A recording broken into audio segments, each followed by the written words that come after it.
It was a flippant comment tossed out in jest, never meant to carry weight. I swear I didn't intend to hurt anyone. It was one of those breezy teasing lines you drop when you're feeling playful, perhaps a little daring. But with a single sentence, 7 fleeting words, I shattered my life, my partner, my marriage, my sense of home. It all unraveled on a crisp Friday night. My dearest friend Emily had just weathered a crushing breakup and was itching to flee the confines of her lonely apartment. So she rounded up a last-minute girls' night, dinner at a cozy bistro, cocktails at a lively bar, maybe even some dancing to shake off the blues. It was the kind of evening that feels like a warm hug dressed up as a party. I hadn't indulged in something like that in what felt like forever, probably a year or more.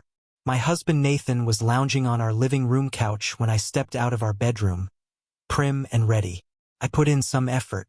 Sleek black jeans, heels I hadn't worn in ages, a bold slash of scarlet lipstick. Nothing over the top, just enough to feel alive again. He looked up from his phone, one brow quirking. "Wow, someone's looking fancy," he said, a half-smile tugging at his lips. "Who are you dolled up for?"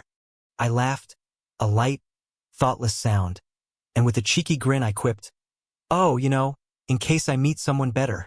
The instant the words slipped out, I saw a flicker of something. Pain, maybe, cross his face. His smile dimmed, his eyes no longer warm. He gave a curt nod, murmured, "Right?" and turned back to his screen. I should have caught it then, should have stopped to clarify.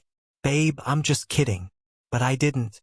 My phone buzzed with a message from Emily saying she was parked outside, and my mind was already halfway out the door. I leaned down, brushed a quick kiss on his cheek, and darted off, oblivious to the storm I'd sparked. The night was a whirlwind. Thumping music, one too many mojitos, and the kind of laughter that stitches your soul back together. It gave me exactly what I'd been craving. A chance to breathe, to feel like me again. I didn't check in with Nathan much, just sent a brief text saying I'd be home by midnight. He didn't reply. When I staggered back to the house, the quiet hit me like a wall. I figured Nathan was asleep. Slipping off my heels, I tiptoed to our bedroom, only to find it starkly empty. The bed was untouched, his bedside table cleared, the closet half empty with his clothes gone. My stomach dropped. Then I spotted it, a small envelope on my pillow. Inside was a note scrawled in his familiar handwriting, sharp and final. "If you're looking for someone better, I won't stand in your way.